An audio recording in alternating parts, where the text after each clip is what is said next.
Good afternoon. Today's topic is a fascinating one.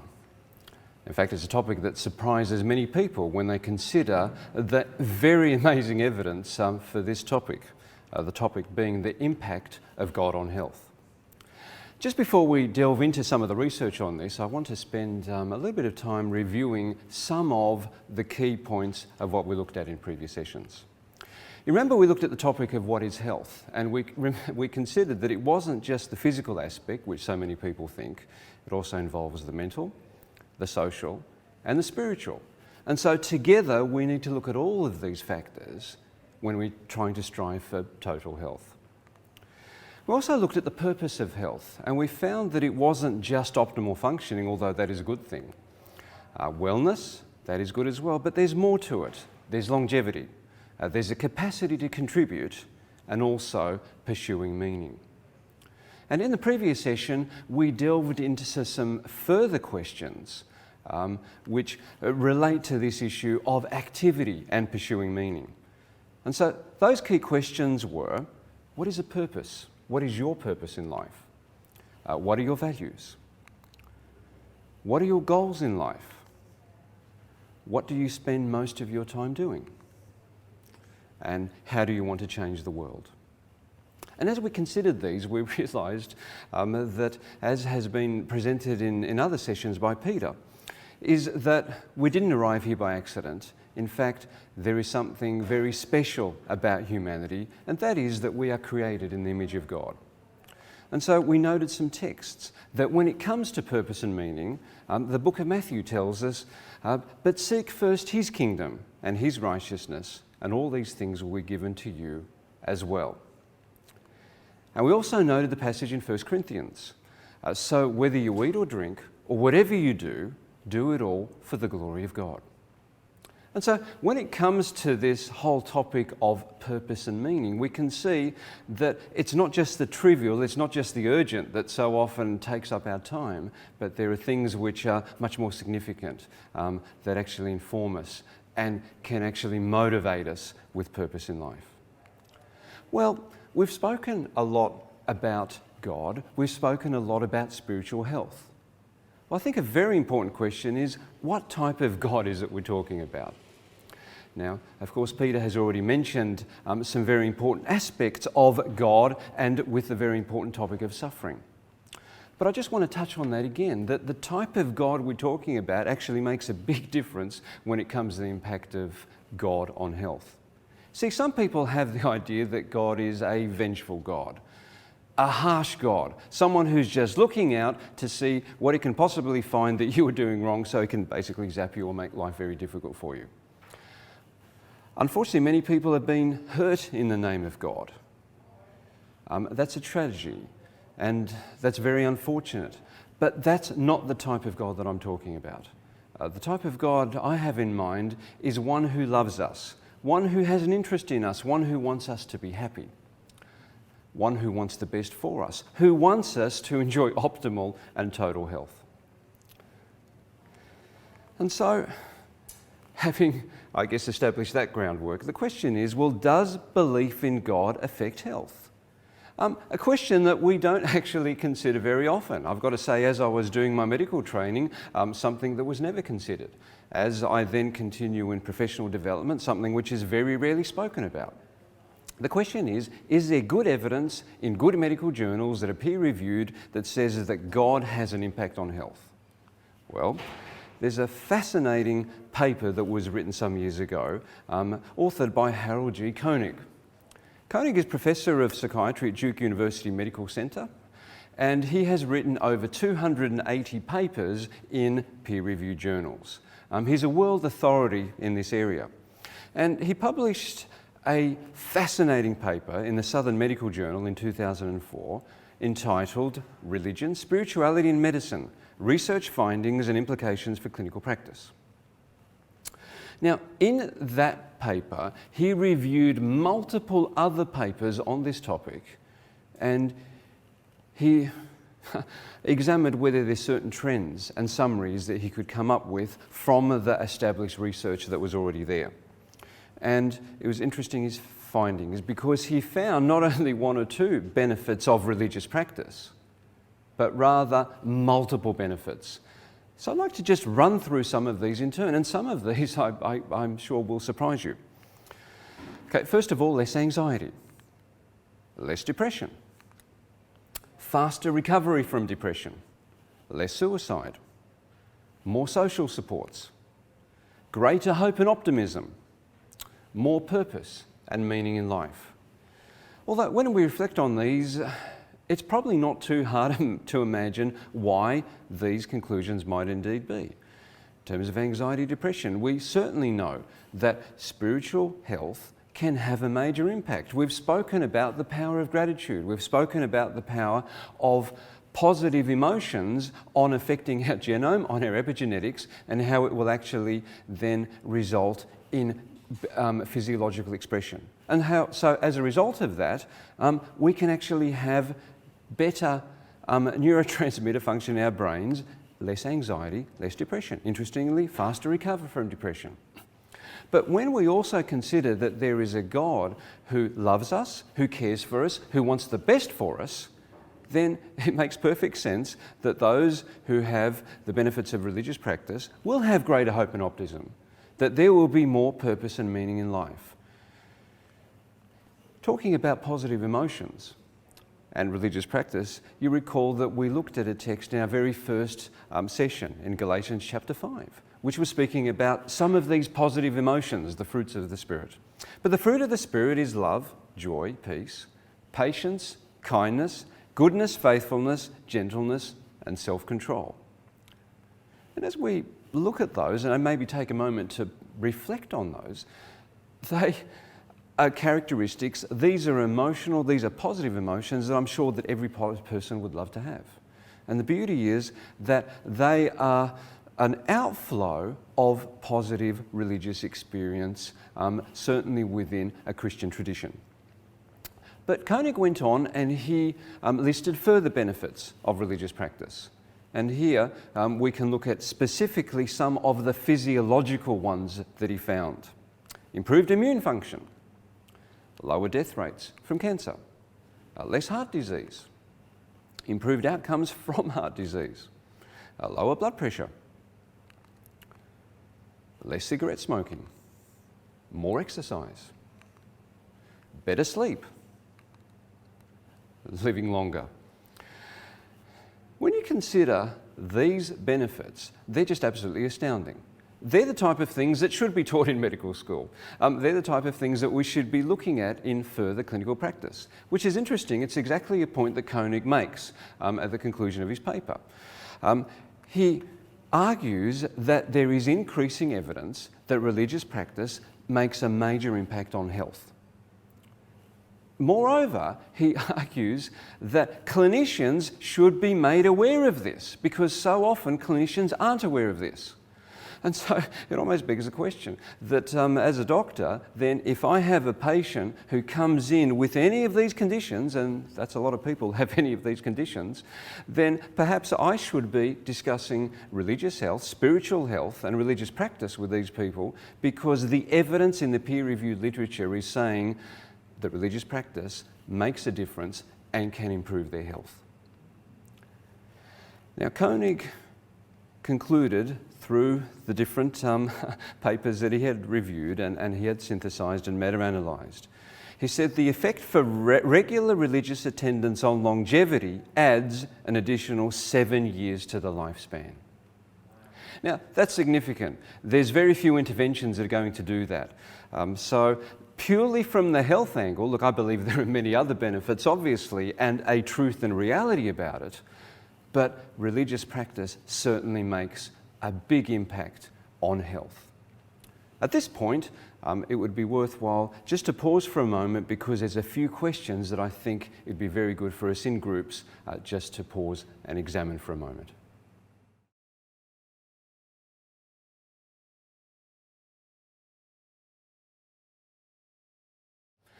In 2008, Dan Buettner wrote a book that made the New York Times bestseller list. And it surprised many people. The book was called The Blue Zones, and it examined, in fact, it was his personal quest to travel to and interview people from the longest living regions around the world. And he examined 4 different parts of the world and communities that had an amazing statistic. They had by far a larger number of people who lived to 100 than other groups. And so he wanted to know what was it that was different about these people than perhaps of the general population and community. What were their secrets of longevity? And it's interesting, he makes a comment. The research showed that each group seemed to die young at an old age.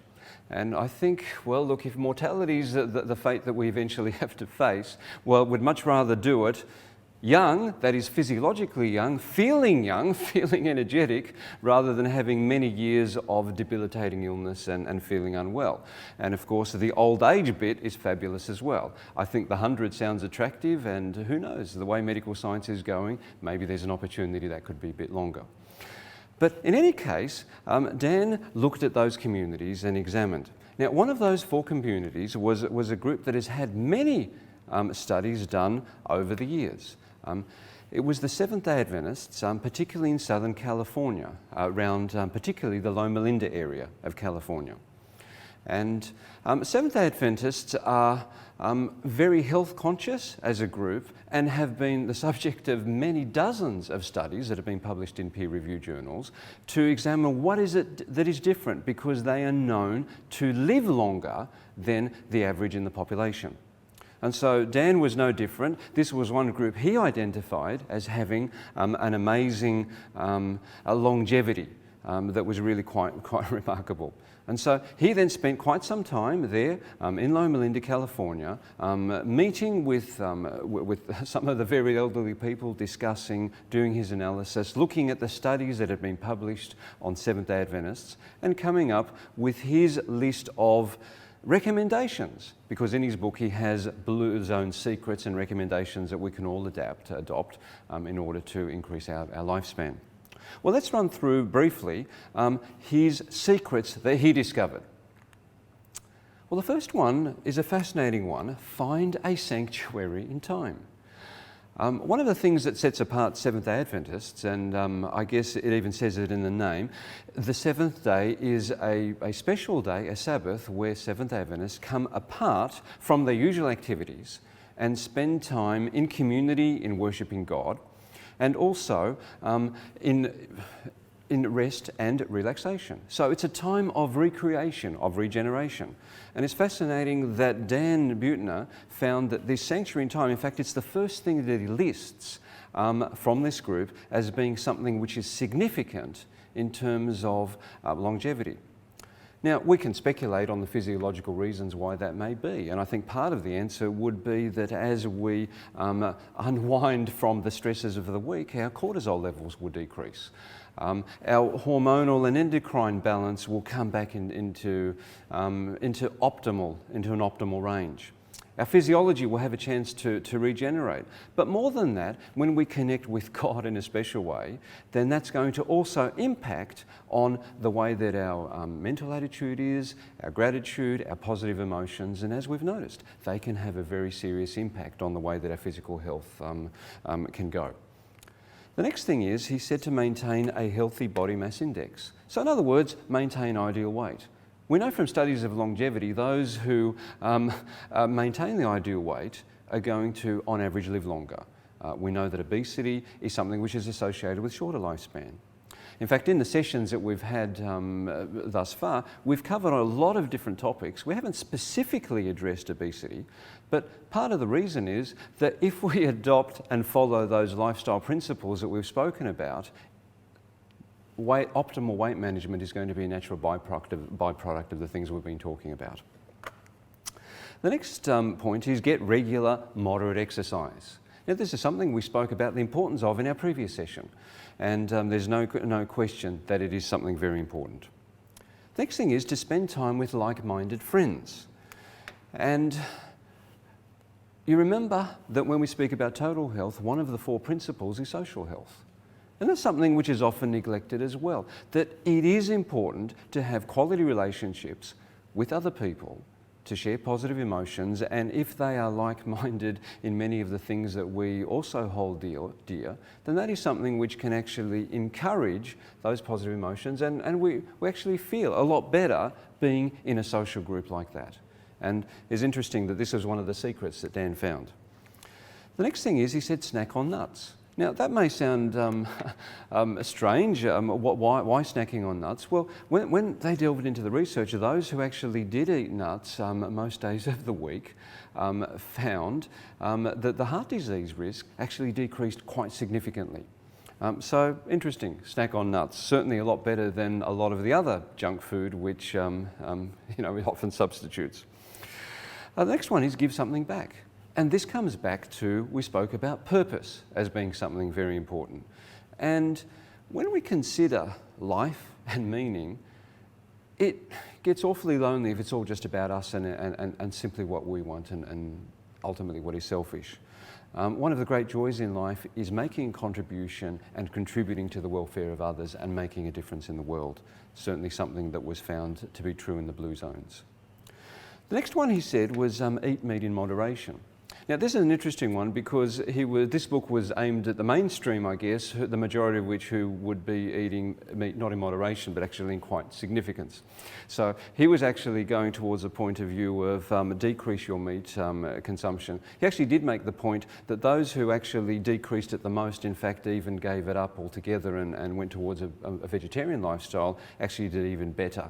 But this recommendation is aimed or targeted, I guess, at mainstream and saying, well, look, if you do eat meat, do eat in moderation, and in most cases, cut back on it and cut down because you'll be healthier as a result. Next one is to eat an early light dinner. Makes perfect sense because if we eat a heavy dinner just before we go to sleep, it's going to interfere with our quality of sleep, it's going to interfere with our metabolism, and we've already seen in our sessions how important sleep is. Put more plants in your diet. To have a predominantly plant-based approach is something that we've touched on, and particularly if there's wide variety and if we have it as fresh and as natural as possible, we know that it's going to have a massive difference to our physical health. And then the final point that he made was drink plenty of water. Again, nothing new for us because we have spoken about it, but he came up with what I think is a surprising finding. And that is that those who drank 5 to 6 glasses of water every day had between 60 and 70% less risk of a fatal heart attack. That's just amazing. Think of it, just something simple as the power of water can have that much difference in terms of the risk of suffering a fatal heart attack.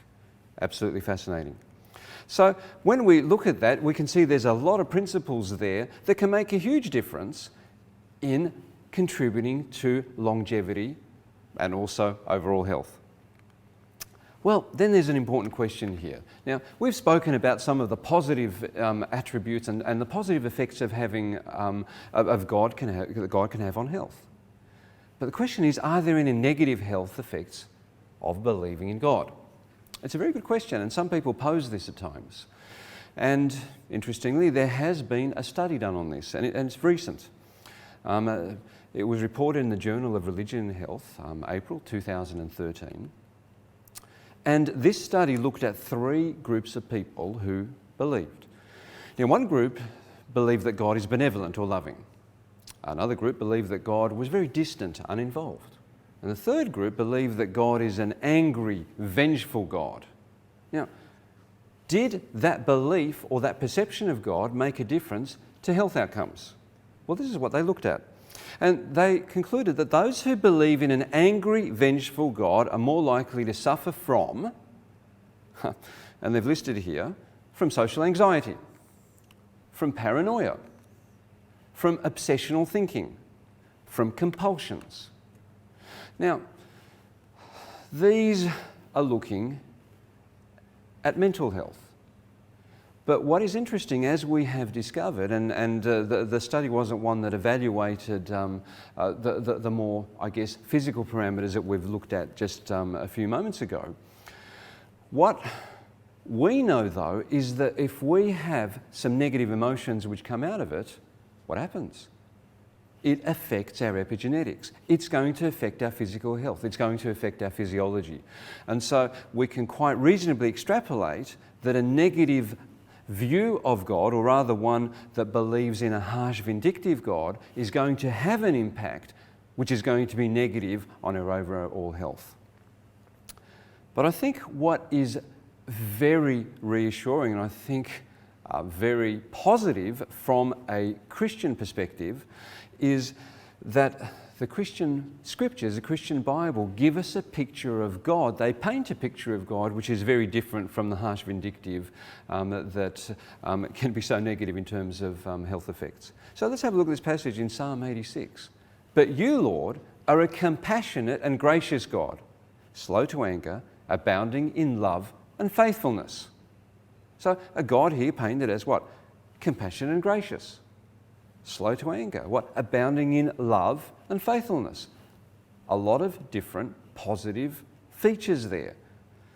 Positive characteristics. What about this one here? A passage in the book of Romans, chapter 8. We are more than conquerors through him who loved us.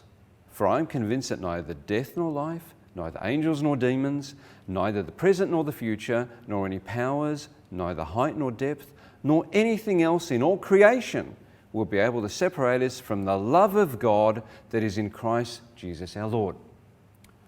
Again, a passage which is wonderfully reassuring, which tells us it doesn't matter what life throws at us, and indeed it does throw pretty tough times at us a lot of the time, that no matter what it does, we can never be separated from the love of God. Not from some harshness, not from some vindictiveness or raging anger. No. It speaks here very powerfully about the love of God, and there's nothing that can separate us from that love. And then we have a passage which is well known to many people around the world, John 3:16. And it tells us, for God so loved the world that he gave his only begotten Son, that whoever believes in him should not perish, but have everlasting life. Again, a passage which brings out so many positive emotions of gratitude, of joy, of thankfulness, of love, of responding to the Creator of the universe, who has made a plan that no matter how tough it is here, this is not what it's all about. Ultimately, there is an eternity.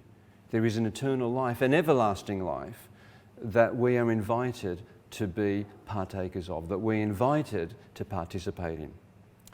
So when we look at this topic of the impact of God on health, we can see that actually it's a very exciting topic, because not only does the Christian faith offer something which is exceptional, but we can see here that the peer-reviewed studies, the literature which is published, shows very clearly that the health benefits in terms of total health are enormous, just simply because God can have such a powerful impact on our lives.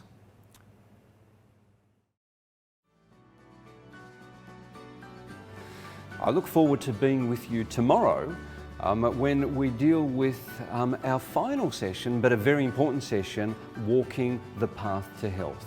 In that session, I'll be doing a total wrap-up of the series, and what I hope we'll be able to do is have an extended period of time where we can deal with questions and we can actually deal with some of the important issues that have come out of these last 5 presentations. I look forward to meeting with you tomorrow.